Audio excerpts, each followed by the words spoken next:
చేస్తారు. దాని గురించి కూడా వివరణ తీసుకుందాము. రైట్, మీరేమంటారు? దేశంలో ఏ రాష్ట్రం కూడా చేయని గొప్ప నిర్ణయం కూటమి ప్రభుత్వం చేసిందని అంటున్నారు. నేను ఒక మంచి కథ చెప్తాను మేడం, మిత్రులు కూడా వింటే బాగుంటుంది. మీ బోటోళ్ళు నా బోటోళ్ళు అమ్మాయికులు బస్సులో వెళ్తుంటే మన వెనక టీడీపీ వాళ్ళు అలాగే వైసీపీ వాళ్ళు వెనక సీట్లో కూర్చున్నారు. సరదా కాసేపు మనం మాటలు కలిపి అన్న బాగున్నారా అక్క బాగున్నారా అని మంచి మాటలు చెప్తే అర్రరే ఇల్లు వీళ్ళ మొహాలు చూస్తుంటే మంచి వ్యక్తుల్లాగా ఉన్నారు, అలాగే పచ్చబొట్టు పైన వేయించుకున్నారు, మేము మంచి వాళ్ళమని రాపించుకున్నారని చెప్పి చూసి మనం నిజంగా మంచోళ్ళు అని చెప్పి సరదా కాసేపు మాట్లాడి సరే మా సీట్లు ఖాళీ అయింది మనం కూర్చున్నాం అని చెప్పి మనం ముందు కూర్చున్నాం. మన పక్కన ఖాళీగా ఉన్న కూర్చొని మిత్రమా అంటే వీరిద్దరు ఏం చేశారంటే కూర్చోకుండా లేదండి మీరు కూర్చోండి మేము మీ వెనక కూర్చున్నాం అని చెప్పి మన వెనక కూర్చున్నారు. ఎందుకు వెనక కూర్చున్న ముందు వీళ్ళు ఏం చెప్పారు, వెనక ఎందుకు కూర్చున్నారంటే మీరు విశాలంగా కూర్చుంటారు, మంచిగా హ్యాపీగా కాసేపు నిద్రపోతారని చెప్పి మీరు ఒక్కరికి ఆ ప్లేస్ ఉంచాము, ఇద్దరు ఉన్నా కానీ హ్యాపీగా మీరు ఒక్కళ్ళే కూర్చొని చెప్పి మనం కూర్చోబెట్టకుండా మనం ఏమనుకున్నాం, అర్రే తెలుగుదేశం పార్టీ వాళ్ళు కానీ వైసీపీ పార్టీ వాళ్ళు ఎంత మంచోళ్ళు, మా ఒక్కళ్ళకే ప్లేస్ ఇచ్చారు, మా ఒక్కళ్ళే కూర్చోమన్నారని చెప్పి మనం హ్యాపీగా కూర్చున్నాం. తీరా బస్ కండక్టర్ వచ్చాడు, మేడం మీరు టికెట్ తీసుకోవాలి కదా మరి టికెట్ అని చెప్పి అడిగారు.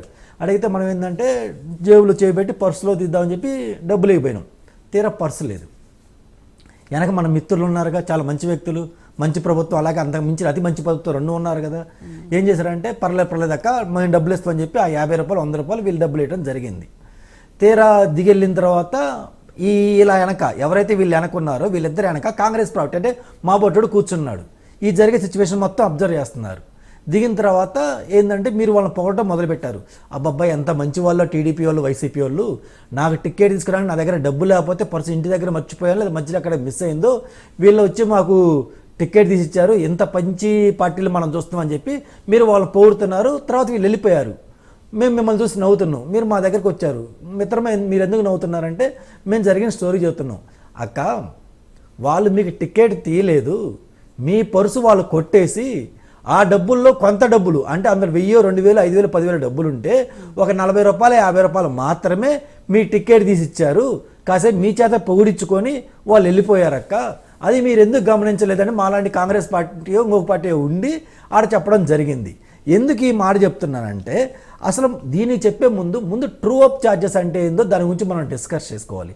True up true down charges ఏంటంటే మనం కరెంటు బిల్లు వినియోగం చేసేటప్పుడు ఈ కరెంటు ఏదైతే గవర్నమెంట్ బయట అవుట్ సోర్సింగ్ బయట వ్యక్తుల దగ్గర కొనటం జరుగుతుంది.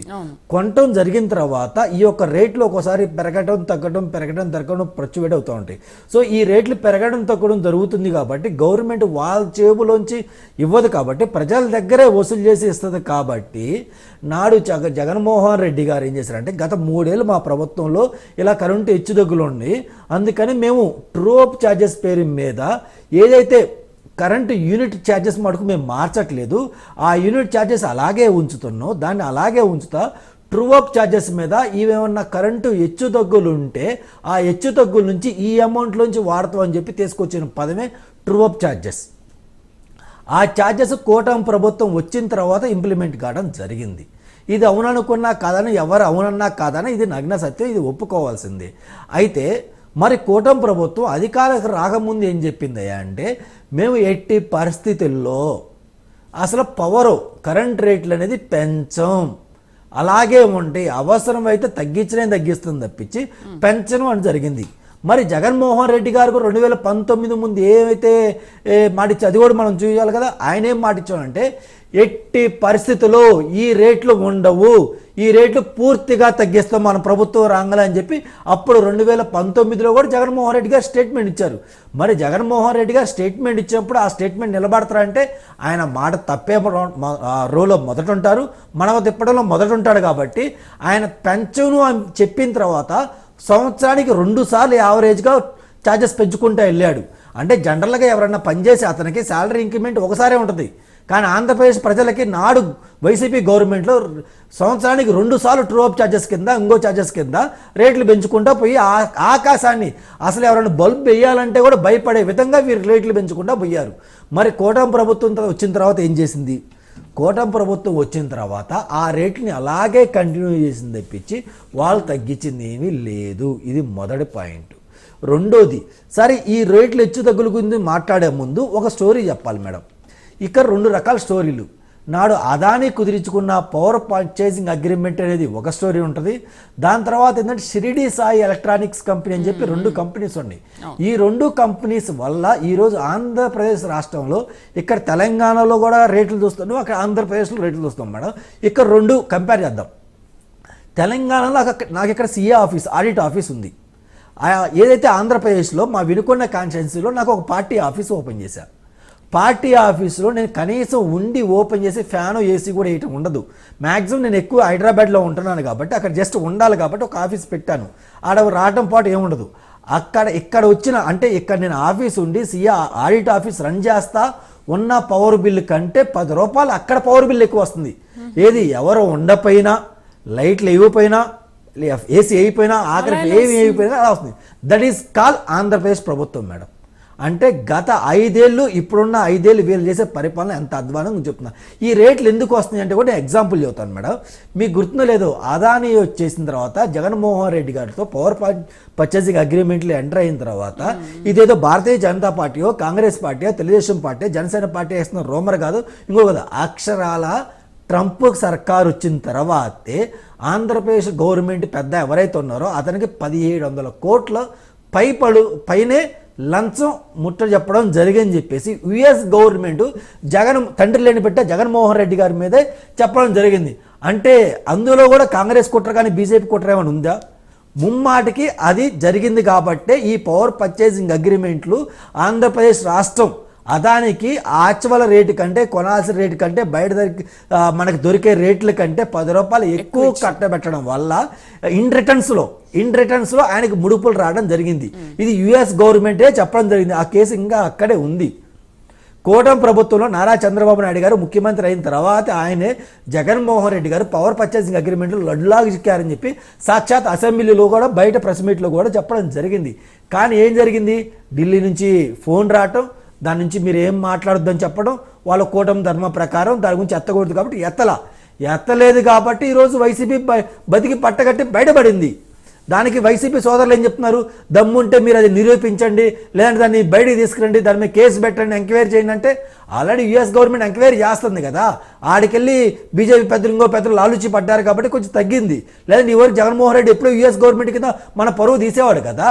ఆల్రెడీ ఆడ డాక్యుమెంటేషన్ మొత్తం విత్ ప్రూఫ్తో దొరికాడు కాబట్టే ఆ రోజు నారా చంద్రబాబు నాయుడు చెప్పడం జరిగింది. ఈరోజు కూటమి ధర్మం ఇండియా అదానీ గారు అంటే బీజేపీ కాబట్టి, బీజేపీ అంటే అదానీ కాబట్టి వాళ్ళు ఇన్వాల్వ్ అవుతారు కాబట్టి ఇబ్బంది పడతాం కాబట్టి కూటమి ధర్మంతో జగన్మోహన్ రెడ్డి గారు దొరికినా సైలెంట్గా ఉన్నారు. అంటే ఈ పాపం అంటే అదానికి ఎక్కువ రేటుకి అమ్మటం వల్ల ఆ ఛార్జెస్ ప్రజలు భరిస్తున్నారు. అదొకటి.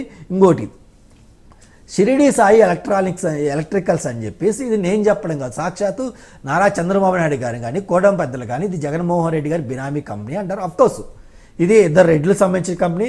అందులో ఒక రెడ్డి అవినాష్ రెడ్డి గారు అని తెలుసు. ఇది చూద్దాం మేడం. నాడు జగన్మోహన్ రెడ్డి గారు అధికారం అడ్డం పెట్టుకొని ఎలా షిరిడి సాయి ఎలక్ట్రానిక్స్కి ఎలా చెప్పారు చూద్దాం. 2014 నుంచి 2019 తెలుగుదేశం పార్టీ అధికారం ఉన్నప్పుడు ఏదన్నా మీరు ఆ కరెంటుకి సంబంధించి, పవర్ సంబంధించి ఏదన్నా ట్రాన్స్ఫార్మర్ సప్లై చేయాలన్నా, లేదంటే ఏమన్నా వైర్లు కానీ ఇంకేమైనా సప్లై చేయాలన్నా కానీ, ఏదన్నా గవర్నమెంట్లోకి ఎలక్ట్రికల్ సంబంధించి ఏమైనా కంపెనీ కనుక టెండర్ కావాలంటే వాళ్ళు ఏం చెప్తారంటే, గవర్నమెంట్ టెండర్ కొన్ని కండిషన్స్ పెట్టింది. కండిషన్స్ ఏంటంటే మీరు మాకు ట్రాన్స్ఫార్మర్ సప్లై చేయాలన్నా, స్మార్ట్ మీటర్లు సప్లై చేయాలన్నా, అంటే ఏమైనా పరికరాలు కరెంటుకి సంబంధించి, పవర్కి సంబంధించి ఏమైనా పరికరాలు మీ ఎలక్ట్రికల్ కంపెనీ కనుక మాకు సప్లై చేయాలంటే డెఫినెట్గా మీరు 10% వారంటీ కింద బ్యాంక్ గ్యారంటీ ఇవ్వండి అని చెప్పి ఒక కండిషన్ పెట్టింది. దాని మీనింగ్ ఏంటంటే గవర్నమెంట్కి ఏమన్నా ట్రాన్స్ఫార్మర్ సప్లై చేసినా, లేదంటే ట్రూ మీటర్ అంటే రీడింగ్ మెటీరియల్ ఏమైనా సప్లై చేసినా కానీ అవి 1 సంవత్సరం, 2 సంవత్సరాలు, 3 సంవత్సరాల నుండి చెడిపోతే, మీ కంపెనీ దివాళా తీస్తే ఈ చెడిపోయిన మీటర్లో మళ్ళీ గవర్నమెంట్ ఆర్డర్ రీఎంబర్స్మెంట్ చేయాలి, మళ్ళీ గవర్నమెంట్ ఎక్కడ తీసుకొచ్చి మళ్ళీ డబ్బులు కట్టి మళ్ళీ కొనాలి. సో మీరు మాకు గ్యారంటీ ఇవ్వండి, ఇది 10 సంవత్సరాలు పనిచేస్తాయి, పని చేయకపోతే రిపేర్ వచ్చినా కానీ లేదంటే మార్చి కొత్త బిగించే రెస్పాన్సిబిలిటీ మీరు తీసుకుంటారని చెప్పి గ్యారంటీ కింద, వాళ్ళు గ్యారంటీ ఇవ్వడం కాదు, బ్యాంకు గ్యారంటీ కింద మాకు ఇప్పించండి అంటారు. అప్పుడు ఏం చేస్తారంటే ఆ పలానా కంపెనీ ఏంటంటే ఆ బ్యాంక్ దగ్గరికి వెళ్ళి మేము గవర్నమెంట్ దగ్గర ఒక 1000 కోట్లు, 2000 కోట్లు, 10,000 కోట్లు, 20,000 కోట్లు మేము కాంట్రాక్ట్ తెచ్చుకున్నాం సార్, దాంట్లో 10% మీరు బ్యాంక్ గ్యారంటీ ఇవ్వనండి బ్యాంక్ అని అడిగితే బ్యాంక్ అప్పుడు గవర్నమెంట్లోకి ఎంటర్ అవుతుంది. లేదా ఎస్బీఐ, హెచ్డిఎఫ్సి, యాక్సిస్ ఏదో ఒక బ్యాంక్ ఏం చేస్తాయి అంటే, మేము వీళ్ళకి మీరు కాంట్రాక్ట్ ఇస్తున్నారు కదా ఎలక్ట్రికల్ కంపెనీకి, వాళ్ళు ఏమైనా ఫ్యూచర్లో వాళ్ళ కంపెనీ దివాలా తీసినా కానీ, వాళ్ళు సప్లై చేసిన ఐటమ్లు ఏమైనా చెడిపోయినా కానీ దానికి సంబంధించిన బ్యాంక్ గ్యారంటీ 10% ఆ డబ్బులు మేము రియంబర్స్మెంట్ చేస్తామని చెప్పి బ్యాంకులు బ్యాంకు గ్యారంటీ ఇస్తాయి. సో ఆ టెండరు నారా చంద్రబాబు నాయుడు గారే 10% ఉండాలని చెప్పి 2014 to 19